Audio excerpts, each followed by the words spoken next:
Welcome, everybody. It's great that you're able to be here. This is an open meeting of members from the Saskatoon Chamber, the NSBA, and Saskatoon and Region Home Builders Association. The three organizations are really pleased to bring this opportunity to the business community, and we hope that you find it useful and insightful today.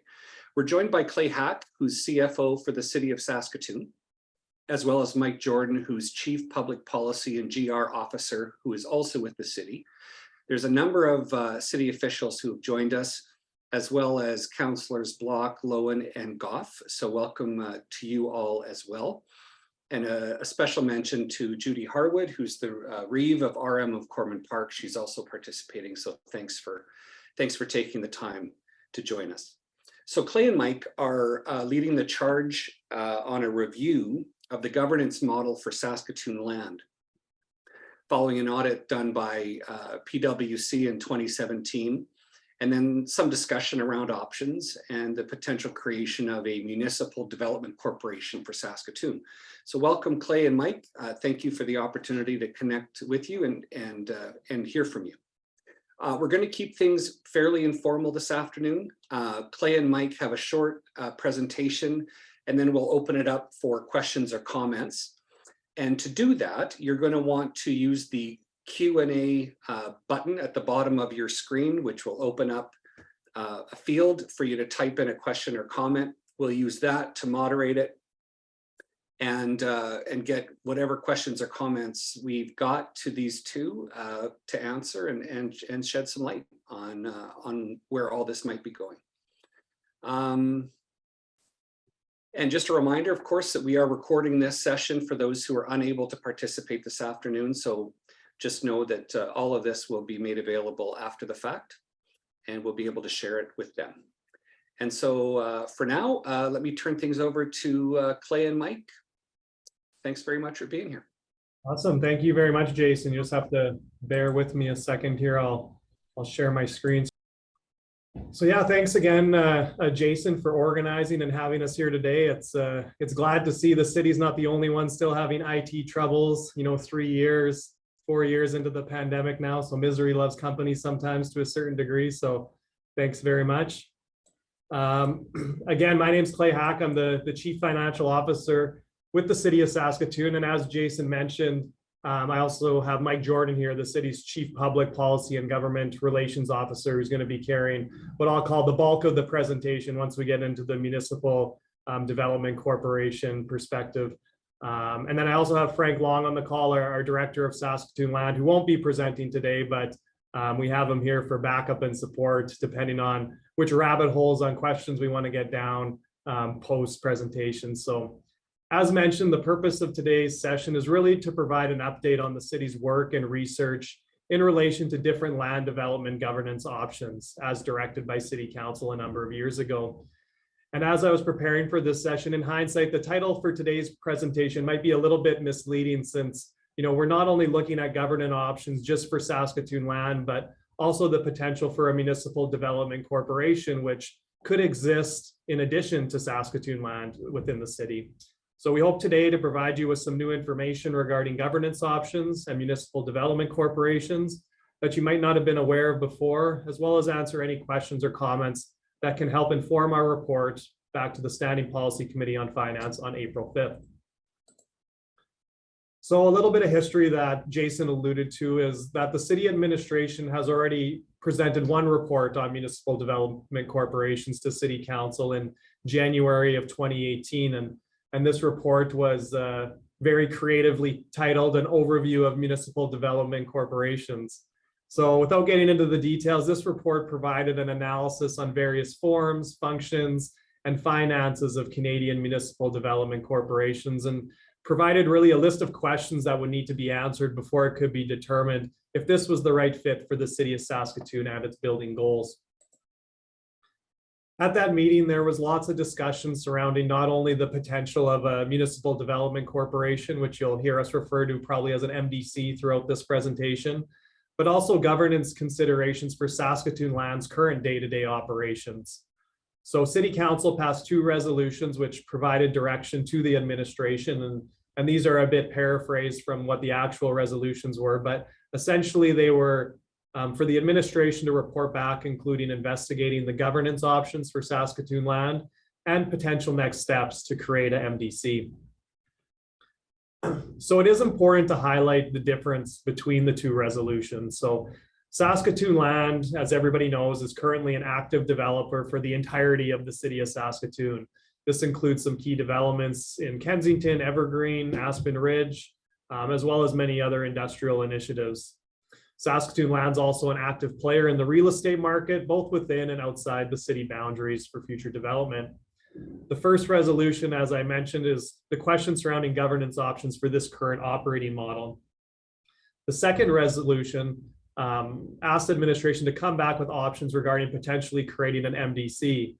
So MDCs, which Mike will elaborate more on this presentation, typically focus on a particular area, development or surplus land owned by a municipality to be redeveloped. So it's really important to understand the two concepts of, citywide development that the city's been in for years, and where an MDC could play in that space in terms of a particular targeted area and city building initiative. So for starters, I'm going to dig a little bit into the first topic or question, which is Saskatoon land's governance. So for reference, this is the city's organizational structure, and under the current governance and structure, Saskatoon land is a division within the city. It reports directly up to myself, the CFO, onto the city manager, and eventually onto city council and the Standing Policy Committee on Finance. Through this governance structure and policy and bylaws, we're required to report publicly on almost all facets of the business. This includes budget requirements, changes and approvals of policy, releases and pricing of industrial and residential land, land acquisitions, allocations of profits, program outcomes, and updates. So in addition to the required reporting, Saskatoon land is also subject to the same level of scrutiny and transparency that a private developer would be experienced during the concept plan and development process. Through this model, Saskatoon land operates with a variety of mandates. So some of these key mandates include provide an adequate supply of residential, institutional, and industrial land at competitive market values, facilitate the sale of service city-owned land property assets in support of growth plan objectives, and provide innovative and leadership in design for new growth, to name a few. When thinking about whether the current governance model requires adjustments, we thought it was relevant to reference some recent governance work that had previously been completed by city administration. In June of 2018, the administration presented another report to City Council regarding governance structures for controlled corporations. This review was largely focused on the existing controlled corporations such as SaskTel Center, TCU Place, or Reme Modern, but it provided a useful framework to consider on when and why a controlled corporation may be useful, as opposed to an in-house model reporting through City Council. So from Saskatoon land's current operations perspective, there are really two main governance options to be considered, which are, do we remain with the in-house model or potentially transition to a controlled corporation managed by a City Council board of directors, City Council appointed board of directors. This decision is not always black and white, I think, as people can appreciate. The report in 2018 presented a series of questions that could be useful in determining whether a city department or controlled corporation may be most appropriate. These questions or considerations can include, is private sector expertise required? Are staff with skill sets required that aren't available internally? Is additional operation flexibility required? Are there concerns regarding transparency? Or does the organization operate in a competitive environment? So depending on the answers to those questions, it can point administration, city council, the public in one way or another in terms of governance. Again, it won't always provide you with a black and white answer, but it'll provide some suggestions on perhaps which way to look. So looking at it from a higher level, one of the key questions that needs to be answered is, considering Saskatoon land's core mandate, are there potential governance improvements that can be made to better achieve this mandate? And if so, what are they? So the current research and perspective of the administration is that the answer to this question is no, and an alternative governance model is not needed at this time to achieve the mandate set out for Saskatoon land. As such, we'll be reporting back in April to the Standing Policy Committee on Finance, I'm not recommending any changes. However, these same considerations presented here today, and as always, will be open to alternative direction from committee and council. The second question is related to municipal development corporations and is really, should the city create another public sector land development body to develop specific areas of the city? And if so, how would this differ from Saskatoon land and where would it operate? For this portion of the presentation, I'll hand it over to Mike Jordan to present. Thank you very much, Clay and Jason, for the introduction originally, and for Clay for the first half of the presentation.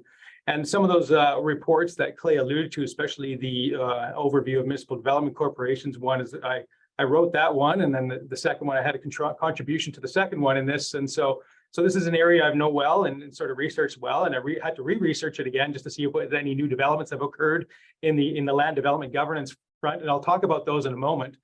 And I'm going to get into sort of more of the reasons why or why not, building on the criteria that was asked in the previous questions on some of that, and how some of these sort of evolve, and talking about where they are and where they operate and where they don't. But first, I think the useful slide, next slide, please. The useful slide to consider in the land development governance continuum, at least from a municipal standpoint, is where you sit inside this continuum, and how much oversight and how much in-house and arm's length or external role does it play. So at the one end, or on the left hand of this continuum, you see that it's in-house municipal administration. And then there's various sort of advisory bodies that can be created. Saskatoon's currently uses that, the municipal administration models, as do some other cities. And then you kind of get into the middle of the continuum where you move to some either advisory body or a wholly owned corporation, such as the Municipal Development Corporation, which then can, develop land. But a lot of the land development too can be done by the private sector too. I think a good example of that would be the Edmonton Ice District, where it's mostly being developed by the Cates Group, and there's no role for the municipal government in that development, as an example. Next slide, please. So I think the key is really to think about this. What approach you take is really going back to the first principle of this. Is really governments have this land that was once used for a public purpose. It's no longer used for that. It's deemed what they call surplus. So they want to develop that. And how would they do that?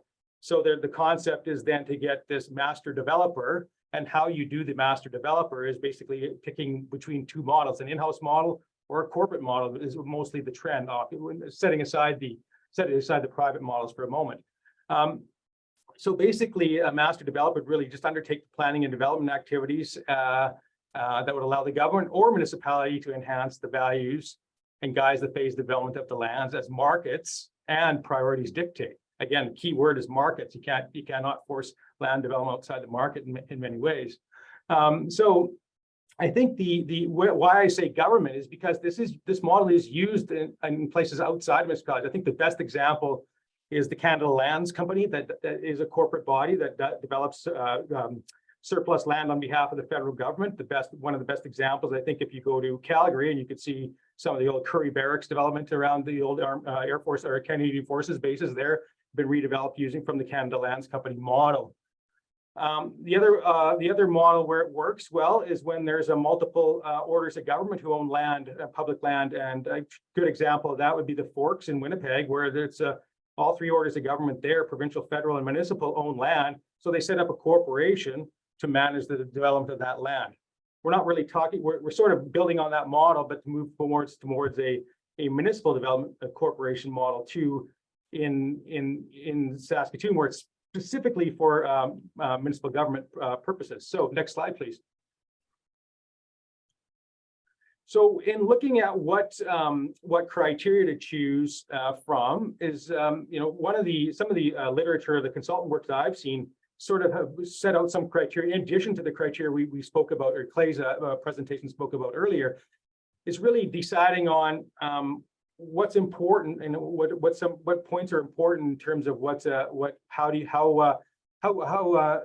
criteria to set up what body, a corporate body or an in-house body. So, the ability to respond and negotiate with the private sector outside of the political system. You don't have to report through council, for example, if you're a corporation. You have the ability to go negotiate with the private sector immediately to get to work on developments. what is the staff rolling capacity of municipal staff? Is the in-house, do you have a sophisticated in-house staff that already does this work?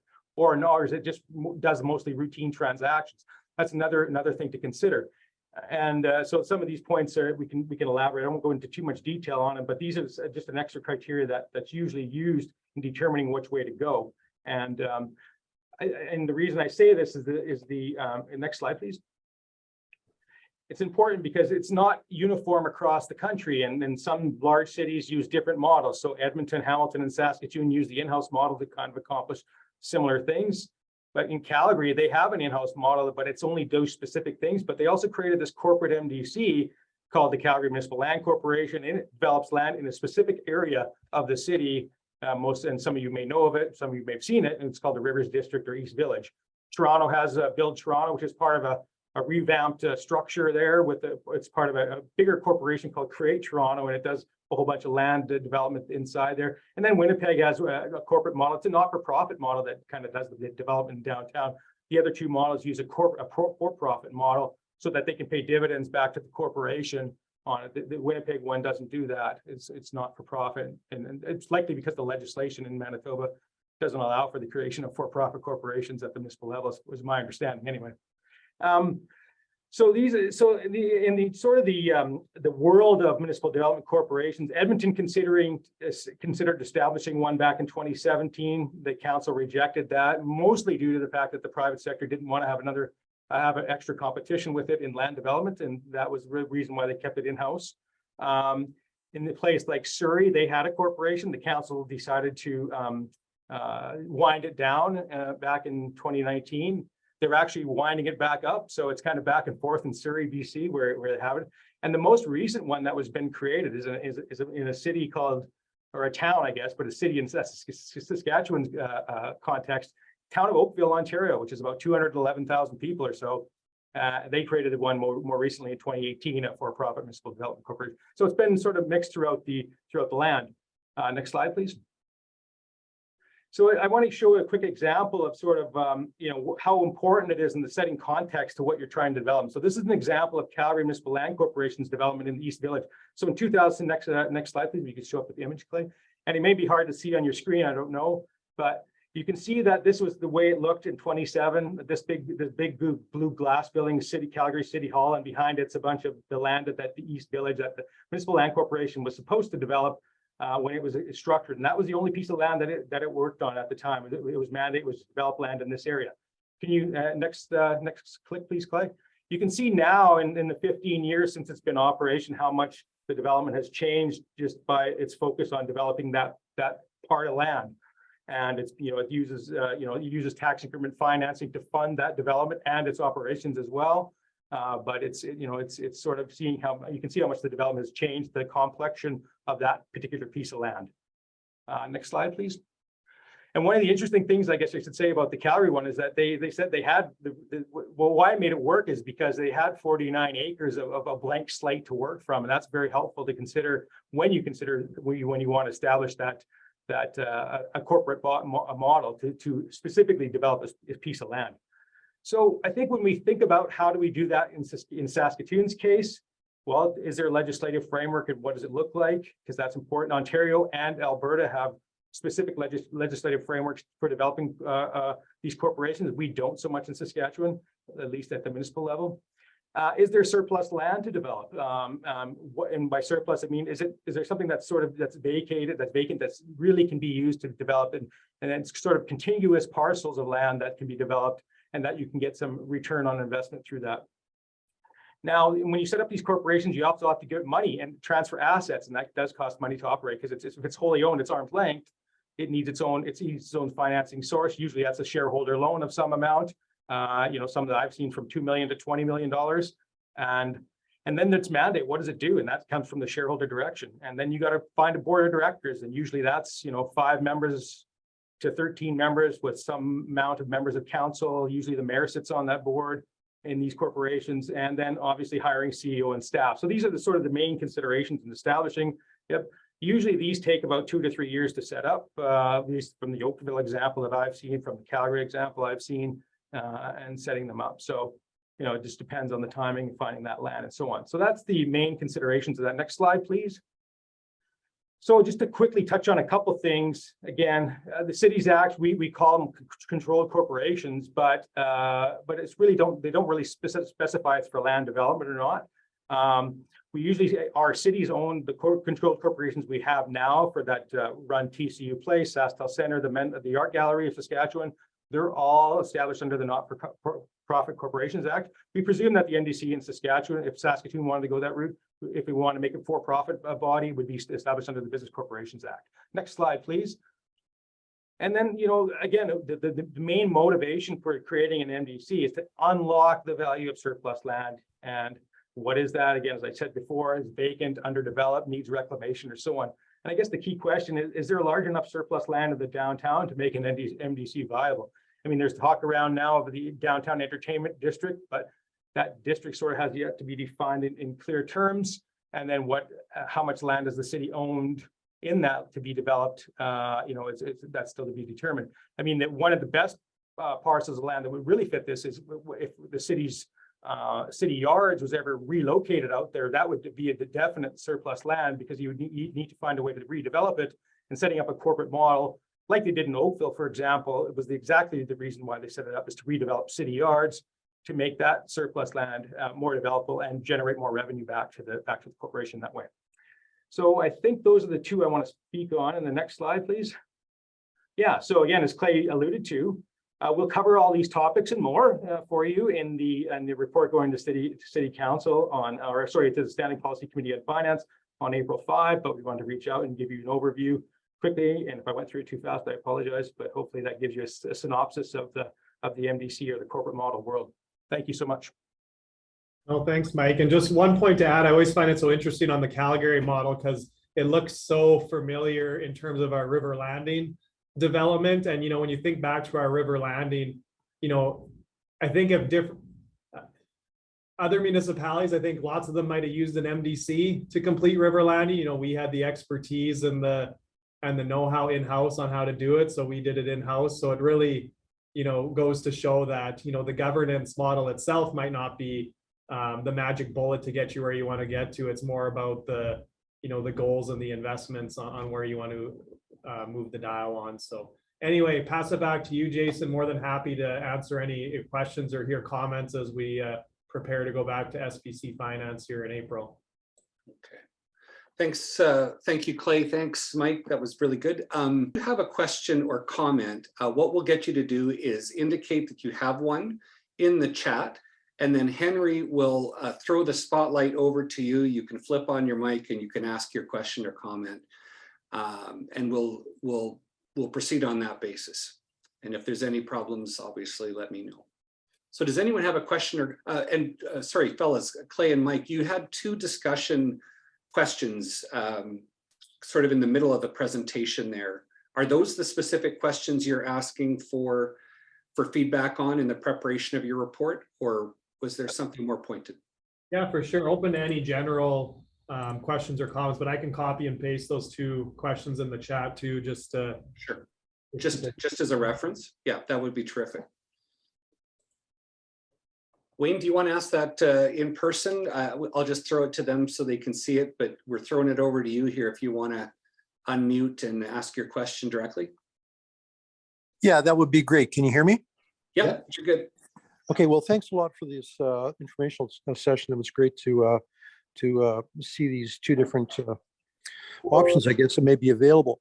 So one of the things that I ran into when I was trying to purchase a piece of land, actually beside me, for a swimming pool. I lived in that neighborhood for 32 years, well, actually 50 years, and the land still is vacant. They went and updated the swimming pool, and the land beside it is not being used. Downtown Saskatoon, same thing with the old bus barns.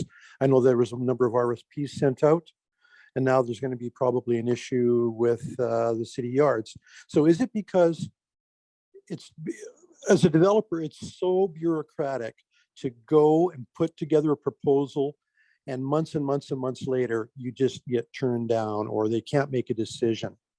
So will this free up some of that, setting up a separate corporation? Because that seems to be one of the biggest hurdlers hurdles right now with the developer and the city is on some of these unused land. You just can't seem to get some traction, I guess. Yeah, Mike, I don't, might lean on Mike and Frank if they have any particular examples, but, our analysis, as far as I'm concerned, wasn't necessarily coming from that angle. There are examples, like you mentioned, the bus barns that, I think have taken a longer time to develop than anybody would have liked, right? And I think sometimes people see the development model in Calgary with the MDC and they think the governance is the magic bullet to, achieve the goals set out with that area. But, when you think of some of these areas, we're really, there's a lot of risk from an environmental perspective or whatever there may be for the private sector to take it on. So part of the goal of MDCs or other governance options is actually to mitigate some of that risk where the city would take an investment and take on some of that risk to make it easier for private sector to step in and build upwards. And, our approach to date has kind of been to taking our traditional approach where we do more of a, what I'll call it, a natural development of the area. We go through our typical standard ways, right? Frank and his team over at Saskatoon Land are given a challenging site to redevelop on a shoestring budget oftentimes. So they're looking for creative ways, to market that and the private sector to come in and help mitigate that. So at the end of the day, whether it's through Saskatoon Land or through an MDC, some of that stuff to do it as quick as the city would like sometimes takes a little bit of an upfront investment. So I don't know if the governance structure is really the solution to that or the tool, but that's my perspective, I guess, in terms of the angle that we were coming at it. I wouldn't see it. You mentioned what I would call maybe some bureaucratic challenges or and things of that nature. I wouldn't see this model necessarily significantly impacting that. We would still have all the same, planning requirements and things like that on that front. So hopefully that answers your question. On a lot of that, I know just enough to be dangerous. So Mike or Frank, happy to have any assist or gaps I missed on that.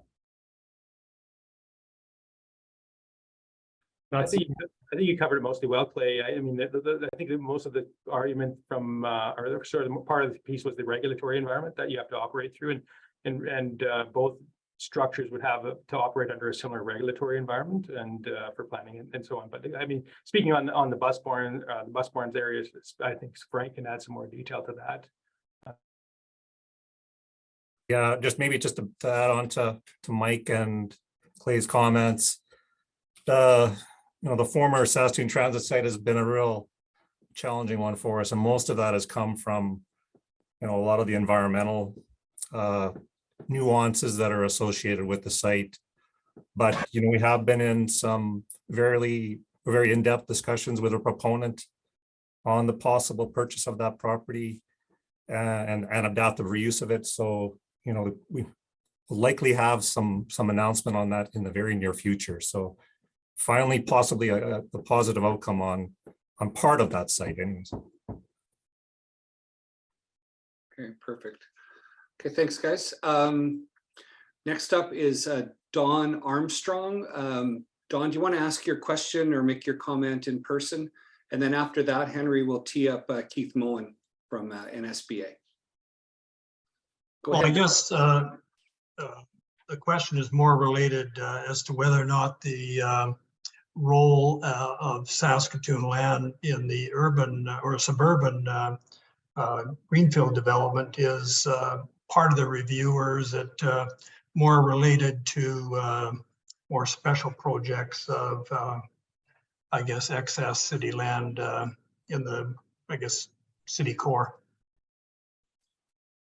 Yeah, thanks for that, Don. So, to date, we haven't received any direction from, council to reinvestigate, Saskatoon's mandate, I'll call it. So this is more of the governance on, what's the best way to achieve that mandate. And, I think lots of facts that people don't often know, Saskatoon Land's returned, over $140 million back to the city over the years that we've been able to reinvest into affordable housing initiatives, city projects, all those things that have, taken a chunk out of, what property taxes might have been or what the city might have looked like if they didn't exist. So appreciate the, the perspective on the role in that mandate, but yeah, we haven't received that direction to dig into that side of the fence. And, there's lots of good reasons, why we've been in the business and good news stories, over the years for sure. So.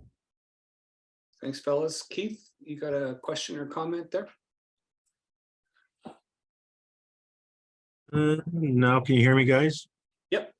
Okay, thank you. Yeah, I guess my question's along, and thanks everybody for your presentations today, very helpful. And thanks Jason and the Chamber for hosting. I guess my question is more along the lines of Dawn's, and I guess when I think back to the genesis of what sort of initiated this review and governance, I guess exercise was, I guess we, along with the home builders, were questioning, sort of the mandate in terms of how Saskatoon Land can be both a regulator and a participant rather in the land development community and business development of Saskatoon, and I think that those questions still are out there. So I was just curious as to how that might be addressed. And I guess just to qualify that a little bit more, like we have members, I'm sure there are people on the call that are quite opinionated one way or another in terms of how this should play out, but there's certainly not consensus on this. And so I just would be curious to hear what your thoughts are on that, just that, because there's inherent conflict of interest there, being both regulator and participant in the development of the Saskatoon land itself, and not Saskatoon land in terms of the land that's held within Saskatoon proper. So how might that perception at the very least be addressed? Yeah, for sure, Keith, appreciate that. And yeah, the fact of the matter is, Saskatoon land, when you go all the way up to the highest level, it all falls under city council as it is right now. We've made the strides that we could under the existing governance model.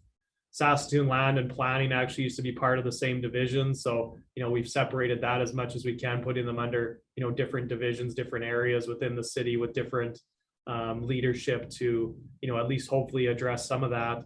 And, the audit that you referenced back, which was kind of the starting point, I forget how many factors they looked in. They looked at about 7 different factors in terms of transparency and, is Saskatoon land playing by the same rules and policies and everything like that. And, that report came back with some recommendations, but, I think the general consensus of, PwC at the time was for, aside from a couple recommendations and tweaks from a transparency or conflict of interest standpoint, Saskatoon land's playing by the same rules. So I appreciate, there'll never be consensus on that. I think as long as Saskatoon land's in operation and part under the city, I think whether it's a department or whether, we switch to a board model, there's always going to be that perception. But, we've done as much as we can to try to address those concerns through numerous audits over the years and working with the business community as concerns come up. But I appreciate there's no consensus, but we're doing what we can to address those standpoints. And like I said, we haven't gotten any direction in terms of looking at significantly changing the mandate of Saskatoon land. So Frank, Mike, any to add to that? Thanks, Keith. Keith, do you want to follow up? Anything that you heard there that you might want to comment on? No, not really, because to be honest, I didn't refresh my memory from the audit and the PwC report that came back. And I just know that it's like for as long as I've been here, I've been in this chair for 13 years, but that was one of the burning things that came in at that time, and it never seems to go away. And every few years it seems to resurrect itself in terms of, some people say we got to blow up Saskatoon land, and forgive the frankness, but that's just, again, some people's opinions, and others that would rue the day that ever happened because of the land values. I guess that's the other thing too that I might be able to comment on, is how there is a difference of opinion in terms of perception on is Saskatoon land a price follower or a market leader in terms of establishing values for land. So I know that that's a bone of contention for many, and I guess just something for you to be mindful of, and I guess the developers on the call, if they want to choose to speak to any of that. I don't know if they will or won't, but that's just some of the feedback that we hear that in terms of criticisms or challenges that the development community faces when on Saskatoon land. Yeah, no, I appreciate that, Keith. And yeah, we're well aware of all those same concerns, and we're always, thinking about them as we undertake some of this work or our day-to-day operations and everything. Because, we don't want that perception to be out there. It's tough to get away from, based on the nature of the beast. As long as the city's in the land development game, I think, we're not going to convince everybody that, that perception doesn't exist. So we're doing our best to try to address those as they come up. And, Frank can speak more to, Saskatoon land as a leader or follower in pricing. I know he's probably addressed that at numerous open houses and conversations before, but yeah, appreciate the comments, and yeah, we're well aware of them in almost everything we do in terms of Saskatoon land. Yeah, thanks, Scott. I'll try to, kind of add on to some of these comments. And in terms of being a price leader or follower, I think we're both. It depends on the timing of, the land release that we're looking at. I can tell you that before we, put any type of land out to market, we do a very extensive, review of comparable types of properties, where the price of that land may be. And we do surveys with our builder group too, to make sure that we're not missing any trends that they're aware of that we're not seeing. But to be honest, answering the question, there will be times when we have to step out and lead depending on the timing of a land release. And there are definitely times when we see what other developers are doing, and we're a follower based on their price. So we're kind of both. Mike, when you were talking about the continuum there, you sort of spelled out various models from one extreme to the other.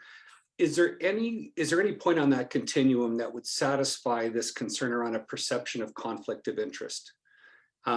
Whereby, for example, a tweak to the oversight of the existing model, whereby, for example, you could involve industry or other representatives to provide an oversight role and satisfy the concerns of those who perceive there to be real or perceived a conflict of interest. Was there, is there any place on that continuum for an option here for us? But I think thanks, Jason, for the question. And I think as far as you go, obviously farther to the right on the continuum, obviously that minimizes that issue. But I think if you stay sort of within the middle 4 boxes of that piece, one of the things that the in-house model, sort of the Edmonton has done, is created an external advisory committee made up of the private sector to offer that oversight, so that there is some input into the land that they're developing, the land that they're buying. They have sort of a real estate advisory committee, and in that sense, that made up of that group.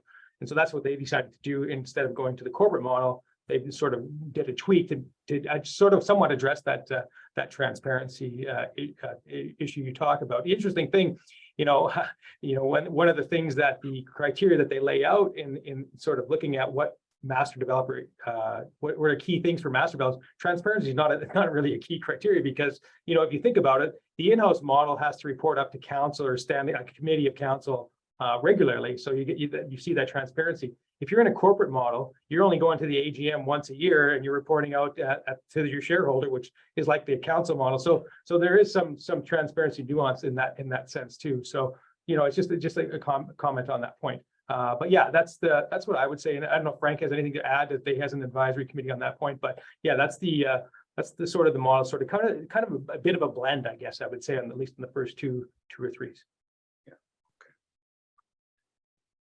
All right, thanks, Keith, for the comment and the questions there. Nicole, do you have anything specifically from the home builders that you've heard talked about consistently as an issue or a pebble in the shoe of anyone who's involved in the home building space? Well, I guess there is one other thing that hasn't kind of been brought up. I thank you so much, Keith. Keith kind of stole mine regarding, that ongoing criticism about being both a regulator and a participant. We definitely hear that a lot, as well as the transparency piece. I think the other side of it is not so much transparency per se on Saskatoon land and their governance, although that does come up. There is often a question regarding transparency around the collection and allocation of profits from land sales. I know they go, from my understanding, into certain reserve funds, but there is kind of this discretionary use of funds. And I know I've heard a lot of, concern and criticism around that piece and where it does provide benefit. I know you did mention $140 million back to the city, and I know there's some information around that, but that would be the one piece that I think and for this conversation is probably outside of the discussion. Yeah, for sure. And on, the profits of Saskatoon land in terms of like, when we actually get around to declaring a dividend and where it goes to and things like that, I would say it is, a little bit discretionary. Like we do reinvest back in our land bank a portion, but also it's been a huge input into our city building initiatives that has been discretionary in terms of options on where council puts the numbers or puts the profits. And, that's all done through a council report, a public meeting. When we do have surpluses to declare and to allocate them back to projects, we outline what those surpluses are and recommendations on where the projects go. And in terms of benefits, whether it's a civic operations center, whether it's the 2 bridges that we built, there's tens of millions of dollars that have gone to those projects that otherwise would have fallen on the property tax, and whether that equates to property tax increases or service level, adjustments that we otherwise might not have been done. There is, direct impact that's maybe not always readily seen, but, sitting in my chair, it's definitely a huge financial implication for us that we see on funding that we're able to, allocate to major city building initiatives that otherwise, would not be possible. So beat around the bush a little bit on your question there, but just quick overview of the dividends. And I know everybody's not following council agendas quite as closely as I am, but we do report out on those, and that discussion's all had through public meetings for sure. And maybe that's something that we can, whether it's the Home Builders Association or NSB or Chamber, if they're interested in that, when those reports come forward, we can give you guys the heads up too. Thank you. Look, if there's anyone who is on this call that doesn't feel comfortable asking a question directly, but would like to have that question answered or asked, don't hesitate to message me if that helps, and we'll certainly get that in front of these guys. Keith, you have another comment or question? Yep, sorry, it just took me a second to unmute again. Yeah, and it almost sounds facetious, but again, it's just feedback that I hear and it just reminded me of the comments about the good work that's being done by the profits and so on. But if memory serves from past budget documents that I've read, that among the recipients or benefactors of Saskatoon Land's profits has been affordable housing programs. And so I guess back to the facetiousness of it, if Saskatoon Land is a profitable entity, that's doing so by competing at market pricing within the market, why not just adopt an affordable housing initiative and lower your pricing so that you're just strictly affordable housing, and then you're essentially out of the competitive lens of real-time development. Like that's something I hear, like the irony of being involved in the land development business so that you can in turn partially fund affordable housing. There's an irony there that it's a real question though. Like why be in the game if among the things you're going to do is provide affordable housing to some residents of Saskatoon?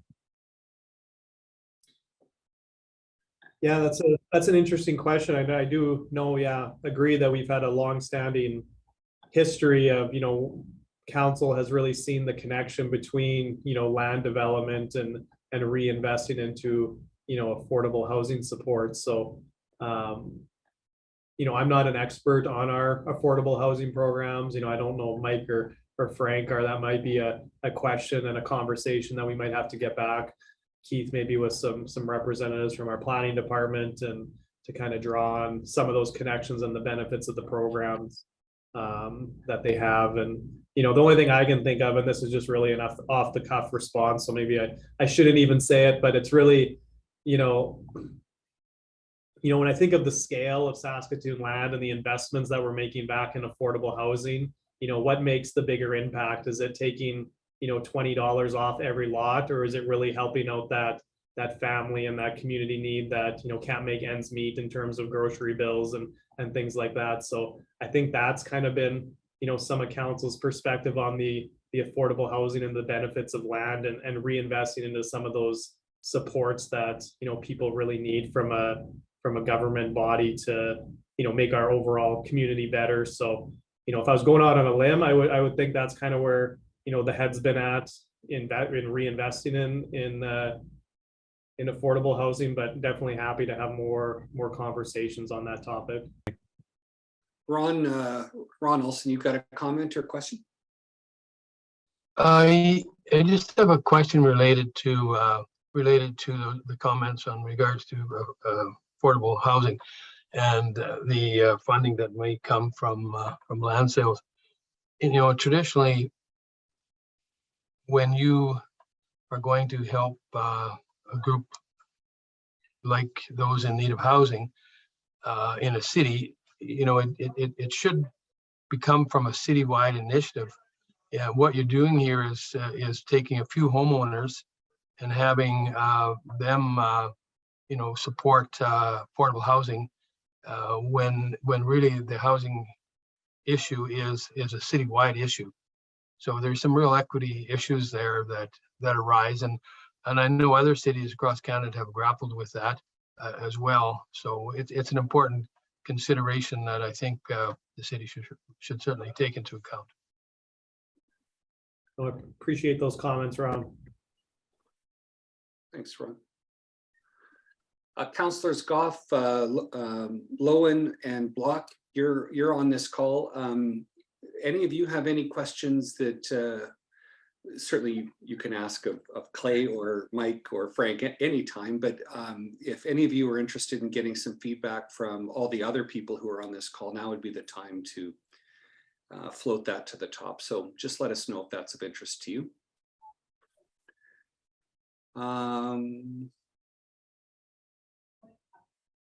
Just a question in the chat here. Thanks for the presentation. Can you confirm next steps and opportunities for more input or further discussions?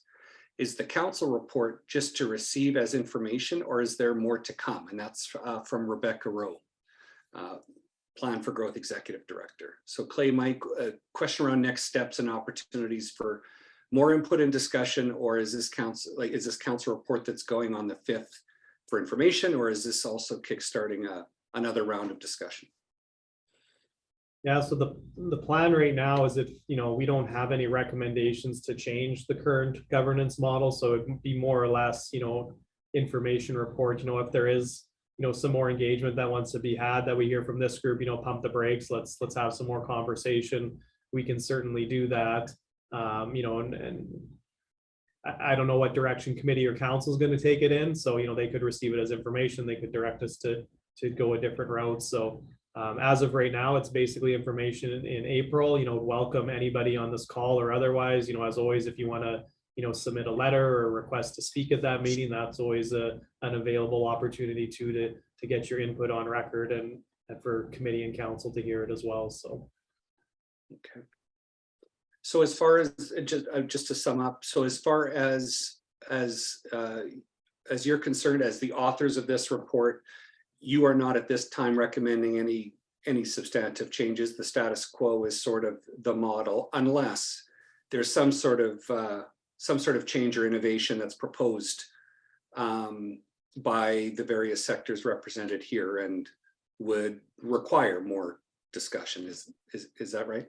Yeah, for sure. Like, I think, when I go back to those two questions, I think for number one, have we been able, is a governance change required to achieve the mandate set out for Saskatoon land. Like, our perspective on that question is no, we're delivering on, the mandate as established by, city council and administration within the existing governance body. And then, when we look at MDC, do we currently see, situations like other municipalities in terms of surplus land sitting vacant that, perhaps an MDC would be more successful in developing? We don't necessarily see that situation. Another advantage, that a lot of other municipalities didn't have that went down that MDC road is they didn't have internal expertise or experience in this field where we do. So, you start getting into some of the costs of setting up another organization in terms of another CEO, another administration, stakeholder, shareholder loans, like Mr. Jordan, Mike talked about. We would look to committee and council for some direction and questions in terms of, what lands are we, what is the scope, what are the lands that we'd be looking for to develop as part of an MDC? We don't see any right now. Maybe it's a future discussion. The yards, like Mike mentioned down the road, that might be an example where we'd want to bring in an MDC to do something different in that area that, we think might be done differently or better than, our traditional approach. But as of today, we don't see something hitting us in the face in terms of we need an MDC to deliver on our mandates. So long answer to your simple question, but it's a complex issue, I think, as we went over today for sure. Okay. A question in the Q&A. I don't know if you fellas can see it or not. I'll just read it here. I've always wondered on Saskatoon land stuff how they account for the opportunity lost on their lengthy servicing investment timelines relative to when they end up selling the land. Are we getting the best return on investment with Saskatoon land to ensure its maximum benefit to all residents? And the IE here is, there's water and sewer infrastructure that was installed a very long time ago that is still years and years away from development and sale. Anyone want to grab that one? Around accounting for the opportunity lost on the lengthy servicing investment timelines relative to when they end up actually selling the land. Frank, I might punt that one over to you. Yeah. Sounds like a Frank question, yeah. Thanks, Clay. Giving me all the tough ones. Appreciate that. Yeah, no, like our land development model has always been set up on, buying very early, like making those investments, like within the city's growth plan, buying early, holding, using like lease revenue to kind of cover holding costs and that type of stuff. And when we're buying those lands, obviously we're buying them, at a very cheap cost, and then holding them until they come into the development stream. So that has always been our model here at the city, and it's proven to work pretty effective for us. We're able to get out and assemble that land very early in the process. Given some of the mandates that we have around inventory, we do probably make, like the deep services investments a lot sooner than a private developer would. But, the reason why we do that is we don't want to get caught in a situation where we don't have any inventory in this land or in the city. And that's typically when you see the big price fluctuations in demand. So, that's probably one of the differences you'll see between our operation and a private developer is we do make those investments probably further ahead than a private developer would, but it's to make sure that, we're able to respond to changes in the market and deliver inventory, in time if the market needs it. Okay. Thanks, Frank. Okay, I don't see any other questions or comments. On that subject of next steps, Clay, not to put you on the spot or anything, but this April 5th report, this was requested by the committee that you would report back by April 5? Is that right? There was no date, it's actually, this resolution by committee was made prior to COVID and the pandemic and everything. So we've been a little bit sidetracked on reporting back. So, I don't think committee or councils, going to be that upset if it doesn't make it to the April meeting. Hearing from this conversation today, I haven't heard anything that would, preclude us from taking that report forward. Of course, if we hear from you, maybe outside this meeting, or Keith or Nicole, that, there's a reason to pump the brakes and revisit this and do some more engagement, we'd be welcome to that. But yeah, as it stands right now, we're planning on going to the April 5th and, open comments or presentations at that meeting from anybody in the business home builders community, unless we hear otherwise. So Yeah, I think Jason as well, we're going to also elaborate on the points that we raised in this presentation. So this gives you the sense of what the report will look like, some of the issues that we'll consider, some of the topics we'll talk about. And then there will be an opportunity, obviously, for to give your comments. This report will be out public on the 29th of March. And give you a week in advance to sort of look it over. It's not going to be too lengthy or anything like that. It offers a case study on how the Oakville model one was set up. If anyone's interested in learning more recently how an MDC was set up, there's a case study on a little appendix on that. So it's really just walking through, at least on the MDC side. The first part of the report really talks about some of the Saskatoon land governance, its mandate, its model, its improvements over the years. And then the second part of it's really about, if you decide to set up an MDC, what would it look like in Saskatoon? It kind of gives an overview of what's going on in the landscape in this space, and really that kind of thing. And then, we'll see what resolution emerges from there, and that could be more. It'll likely go off to council for another discussion at the end of the month, and then getting further resolution to likely report back, later on or something like that. So I don't know if this will be the end of it, but we anticipate it probably having a few more conversations around this topic. Yeah, and a fair point. I think, most of the correspondence that I've seen anyway, NSBA has been very vocal on this.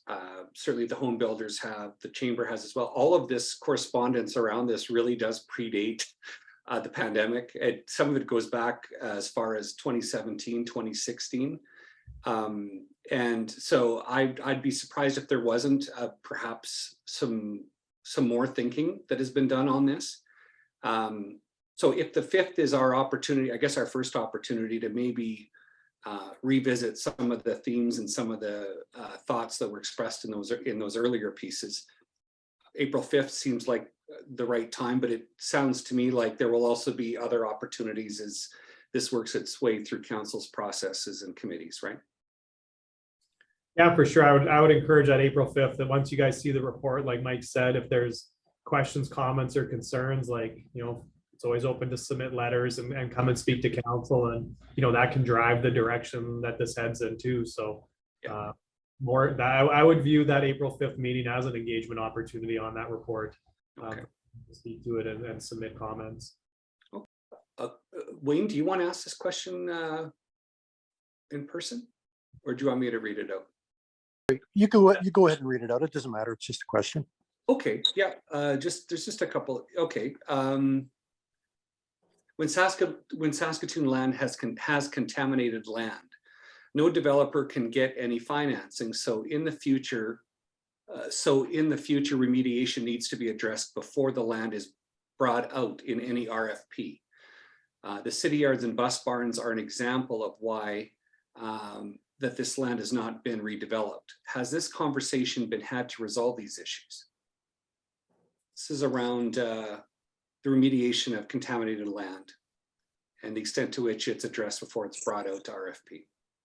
Yeah, no, Clay, if you're okay, I can take that one. All yours, man. Thanks, Wayne, for the question. And, I'll answer it like in respect to the Caswell property. And, that is exactly how we approached it.